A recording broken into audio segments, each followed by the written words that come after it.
تعالى نتعلم فرنساوي بالعامية المصرية، والنهاردة مش هناخد ولا كلمة ولا جملة، احنا هناخد قاعدة نطق جديدة وهنطبق عليها بكام كلمة وهيظهر فيهم الصوت اللي احنا هنتعلمه مع بعض.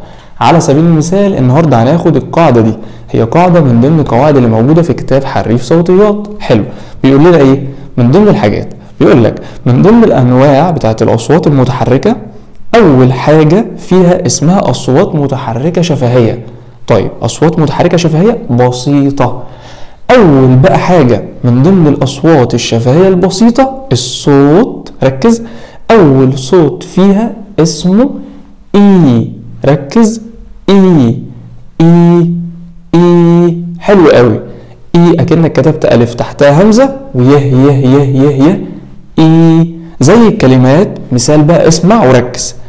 إل إل، بص ظهر فيها من ضمن الأصوات الشفهية البسيطة إي، أول صوت في أصوات كتير وفي قواعد نطق كتير، احنا بناخد حاجة بسيطة. اسمع تاني حاجة إل إل، تاني حاجة أو تالت حاجة لي لي، كمان دي دي، وكمان سي سي سي.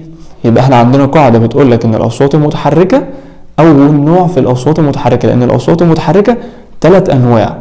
من اول نوع في الاصوات المتحركة في حاجة اسمها انواع شفهية بسيطة، اصوات متحركة شفهية بسيطة.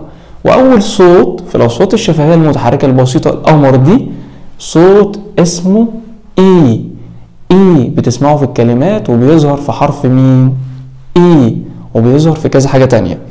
زي مثلا ركز ركز ركز، سيكل سيكل سيكل سيكل، اللي هي حرف مين اللي ظهر؟ حرف الايجراك. هو حرف الايجراك هنا بيساوي شبه حرف الاي، علشان كده نطقنا الصوت اي تبقى سيكل. وكمان ميستير ميستير ميستير، ركز ركز ركز، هتلاقي ان حرف الايجريك اتنطق شبه حرف الاي، علشان كده قلنا ميستير.